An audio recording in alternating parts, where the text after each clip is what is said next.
Welcome to... Oh shit! It's Nurgle again!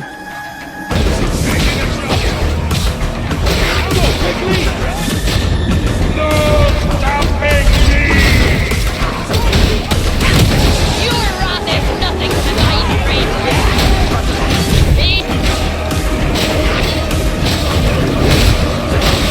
Fat Shark had decided that killing rats was not enough to satisfy the horde slaying experience, and so they decided to move from one Warhammer to another, full of peace and wonders and just fucking kidding, there's only war, destruction, and praising a particular god emperor.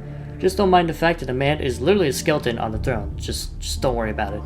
Welcome to Darktide, where you start off as a criminal of the Imperium, or so they tell you, which takes place within the 40k verse rather than the fantastical nature of fantasy. The entire setting is grim, filled with doom and gloom at every chapter of the series, with many factions and Xenos struggling to obtain control over each other, and pretty much every single last one of them is horrific in their own way. Oh, and cool Space Marines. Imprisoned and then accidentally freed, you are to prove yourself in the eyes of the Inquisition, and practically tossed into literal hell zones so you aren't sentenced to death for your crimes. But if you know what the Imperial Guardsmen have to deal with, I would prefer the chair. Instead of the lovable and crafted characters that have their own backstory and lore that are even mentioned within the game, such as Vermintide, Fat Shark gave the players the decision to create their own characters, give them their own distinct looks and backgrounds, and having classes for the players to choose from: Average Grunt, Raging Larper, Contagious Schizophrenic, and Dumb Brute. You may notice the Steam page for Darktide has mixed reviews, and one of the major reasons was the day one release of the game, and oh boy. Currently there are loads of videos on this topic that go into extensive detail on this, but I was the fortunate one that waited it out. However, there are still some problems that plague the game's potential, but it will be explained later on. Although for now, this will be a perspective of a Vermintide player entering into Darktide, and the various new mechanics for older and newer players. Let's first get this out of the way. You like horde shooting? You like Warhammer? You like both? Darktide will press that dopamine spot on your brain and give you that same experience with the utmost perfection. Vermintide had the center focus of the melee weapons, with sparse use of the ranged weapons it provides. But for Darktide, there are tons of enemies, common and especially specials alike, that could pop you from a distance, and with the great emphasis on the firearms, psyker staves or tools, and high-powered weaponry to be at your disposal. Although the classes in the game have two types of focus, ranged and melee, they are built to the player's personal preference. The Pew Pew Specialist, the Power of the Voices, the running gun, and a literal tank. And all of them have their own weapons that are unique to those characters. There are no health packs or bottles of healing to recover your lost health. Instead, there are medipacks you can find that you can set down to provide an area of healing, or using the Medicate station, which the station also removes any corruption. Corruption? Yeah, this purple thing on your health bar, and its only purpose is to lower your max HP, either by getting downed, picking up some familiar books, or Princess giving you warm kisses. The amount of times you could go down is by the amount of wounds you have. Each separation of the health bar is essential to know how many lives you have. Contrasting Vermintide, where you have temporary health, when lead and lasers start flying, it is swapped out with toughness. To explain it very simply, it is plot armor so you won't turn into Swiss cheese or shish kebab easily. To replenish this toughness of yours, some feats and abilities help with that, but the main one is coherency. Yep, that fancy shield icon is how fast can your shield regenerate, and it can regenerate faster depending on how many teammates are close to you. Oh, and there's more. Suppression. Unless you're Arthur Morgan with Deadeye, you are not landing all shots, but this turns out to be a good thing. Enemies being shot at a bunch of times will seek cover, meaning you can strategize with your team, really putting the cooperation in this co-op survival game. However, this feature can be a double-edged sword, and they can suppress you. Sticking out in the open not only will render you dead, but trying to return fire while suppressed will significantly lower your chance of hitting them. The best way to not get shot is to get in cover, Sun Tzu quotes, and there are plenty of places to hide, which is a blessing. Another thing to know, engage in melee and you will hear this. That sound hints the direction of an enemy that isn't in your view, and I love this due to the fact that the melee combat is much more hectic than in Vermintide, giving you an opportunity to react. Your stamina is tied to your blocks and your sprints. Yes, after many evolutions of gaming, we finally discovered the ability to run. Best to preserve as much stamina as you can, since Darktide favors the aggressive AI director with little to no time to rest, and I found a solution to this problem. It's sliding. It doesn't consume too much stamina, and it's as effective as running, and allows you to break the ranged unit's ankles. With all that said and done, why was this game receiving such a mixed bag of reviews? Well, I would like to mention the great parts of Darktide before we can fall into the horrible parts. The selling point of Fat Shark is always and forever will be the combat and the authenticity to the environment and atmosphere of the franchise. You will not be disappointed. In fact, your inner berserker will be quite satisfied in your hunt for bloodshed. Every weapon is fit for a certain playstyle, from horde clearing to single target, switch strikes to complete devastations. And I am a personal fan of the chain weapons and the big ass hammer the Zealot gets. Not all weapons you obtain are the same, having their stats alter with any weapon you choose, providing a bit of complexity to your selections. The gunplay exceeds with the melee, and each firearm or psyker staff is built upon their advantages. Unless it's a trauma staff, throw that piece of shit in the garbage bin. The weapons themselves are fairly accurate to the lore of Warhammer 40k, and absolutely a blast for the many targets you can pick from, balance it equally with the excitement and the aesthetics of operating the goodies, for your pinpoint accuracy or perhaps for the indiscriminate use of firepower. From las guns and bolt guns for the sharpshooter and the zealot, the psyker stats for the psychers, and giant beefy weapons like the machine gun or the grenade launcher for the ogre. It would be ever so difficult to not spend your ammo on any possible circumstances, but please do remind yourself to preserve as much ammo as you can, or in Psyker's case, don't be consumed by the voices. Whoever works in the Fat Shark sound design team deserves at least some recognition. The weapons are distinct and deliver such impactful sounds that the only time you won't be hearing them is when you're out of ammo. Not just for weapons, the sound design was immaculately forged with the idea of crafting a sharp and gritty environment around the players, which performs in a symphony spectacularly. The design does not only fall upon the sound design, the map layout and the environment is exhilarating, you just gotta look up. The atmosphere and the surroundings, both foreground and background, delivered with flawless execution with that dark and grim lore of Warhammer, almost makes it worth sitting through a 6-minute loading time. Almost.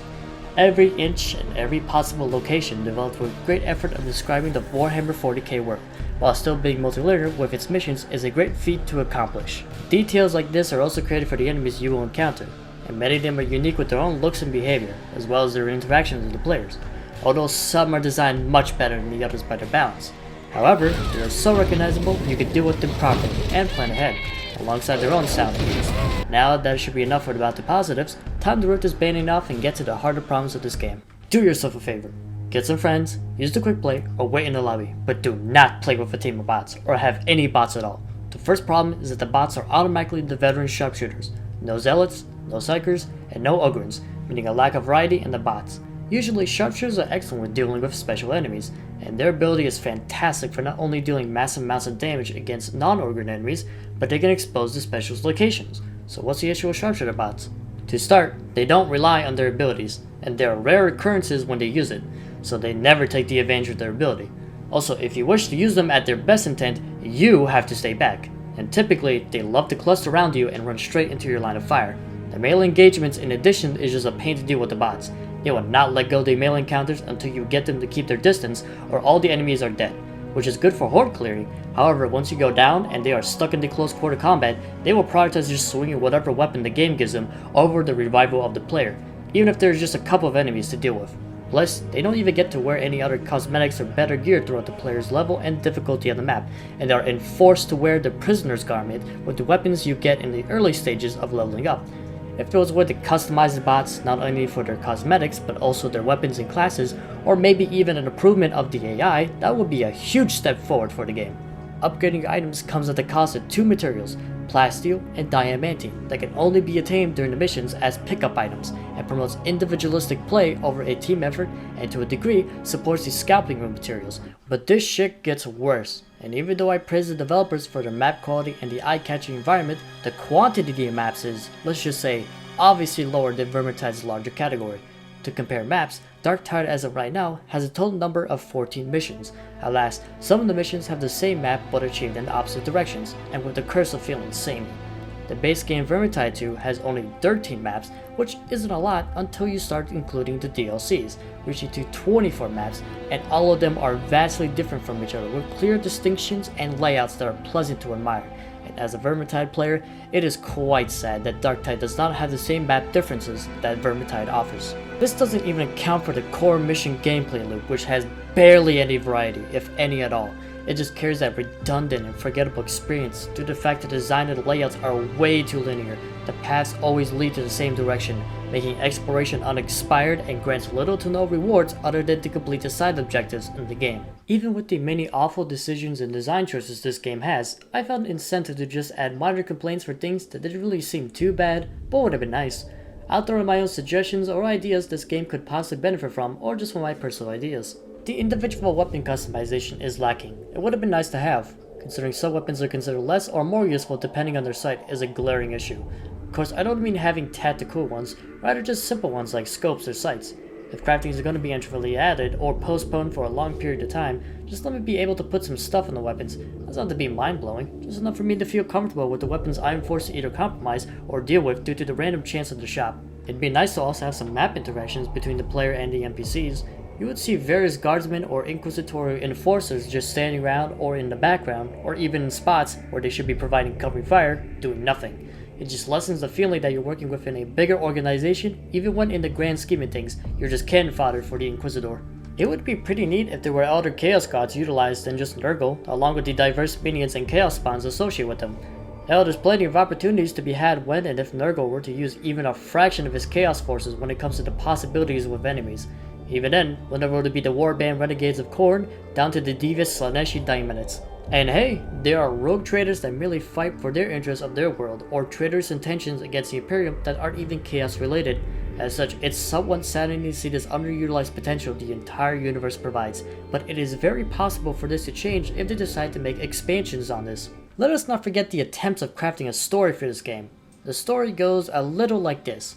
Once upon a time, you were sentenced to death for one of the 4 selections of crimes. Just across from your cell is, anyway, soon enough, an entire Traitor Guard regiment rushed and commenced a breakout at the prison cells. Fortune was revealed by a man holding onto a bomb, blowing up a good chunk of your cell while portraying the first evidence of plot armor.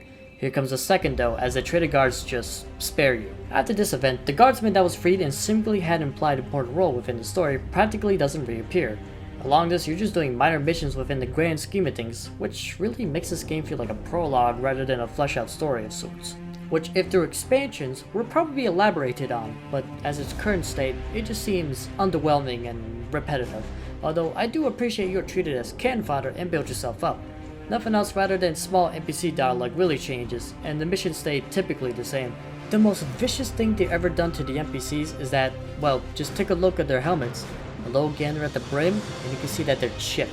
Every single last guardsman attached to the Inquisitive retinue has these chipped helmets, and it bugs me to this day. Darktide in of itself delivers a fun combat experience, a fairly underwhelming but overall decent story, and has questionable design decisions so far. Although I really enjoy playing the combat and experience the aesthetics associated with the 40k universe, it just pales in comparison to Vermintide 2.